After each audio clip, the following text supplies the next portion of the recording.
క్రీస్తునందు ప్రియమైన వాళ్ళారా, శుభాలు. ఎలా ఉన్నారు? బాగున్నారా? నిన్నటి దినము ఎలా గడిచింది? ప్రభువుకు మహిమకరంగా జీవించారా? జీవించినట్లయితే ఆయనకు స్తుతులు. లేని ఎడల ఆయన మనల్ని క్షమించునుగాక.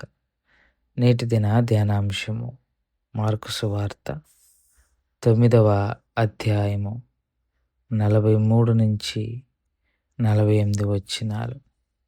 మార్కు సువార్త 9వ అధ్యాయము 43 నుంచి 48 వచనాలు. నీ చెయ్యి నిన్ను అభ్యంతరపరిచిన ఎడల దానిని నరికివేయము. నీవు 2 చేతులు కలిగి నరకములోనికి ఆరని అగ్నిలోకి పోవుట కంటే అంగహీనుడవై జీవంలో ప్రవేశించుట మేలు. నీ పాదము నిన్ను అభ్యంతరపరిచిన ఎడల దాన్ని నరికివేయము. 2 పాదములు కలిగి నరకంలో పడవేయబడుట కంటే కుంటివాడవై నిత్య జీవంలో ప్రవేశించుట మేలు. నీ కన్ను నిన్ను అభ్యంతరపరిచిన ఎడల దాన్ని తీసి పారివేయము. 2 కన్నులు కలిగి నరకంలో పడవేయబడుట కంటే ఒంటి కన్ను గలవాడవై దేవుని రాజ్యములో ప్రవేశించుట మేలు.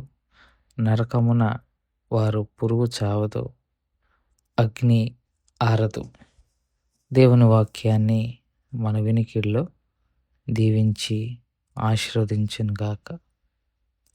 చదవబడిన లేఖన భాగాన్ని పరిశీలన చేసుకుంటే యేసుక్రీస్తు ప్రభువారు నిత్య జీవానికి ఇచ్చే ప్రాధాన్యత మనం ఇక్కడ అర్థం చేసుకుంటున్నాం.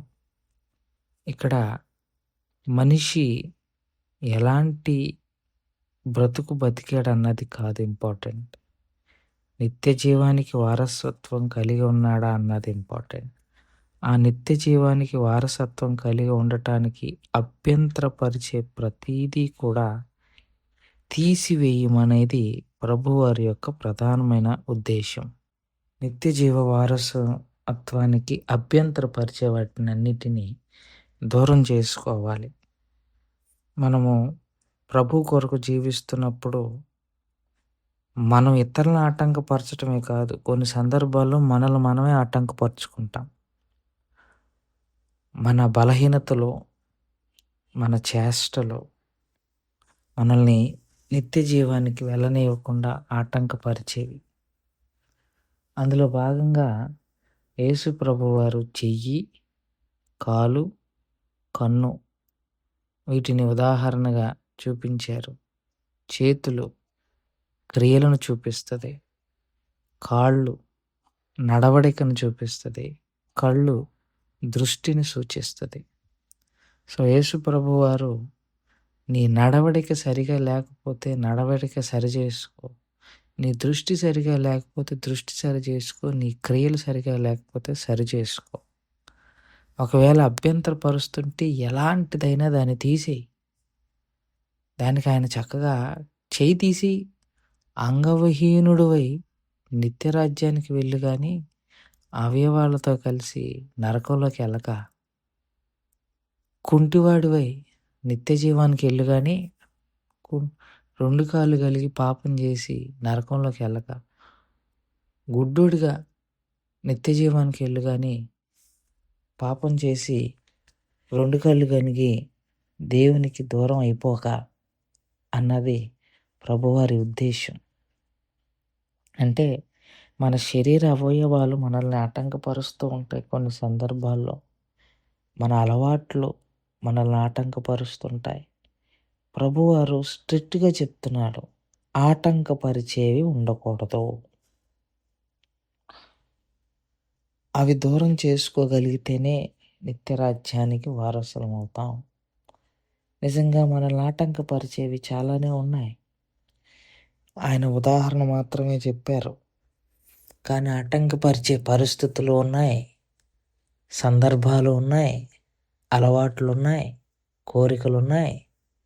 ఇలా లిస్ట్ తీసుకుంటే బోల్డ్ ఉన్నాయి మనల్ని ఆటంకపరిచేవి. వాటిని దూరం చేసుకోవాలి. ఆ తర్వాత ఇంకొక మాట అంటారు, అక్కడ అగ్ని ఆరదు, పురుగు చావదు అని.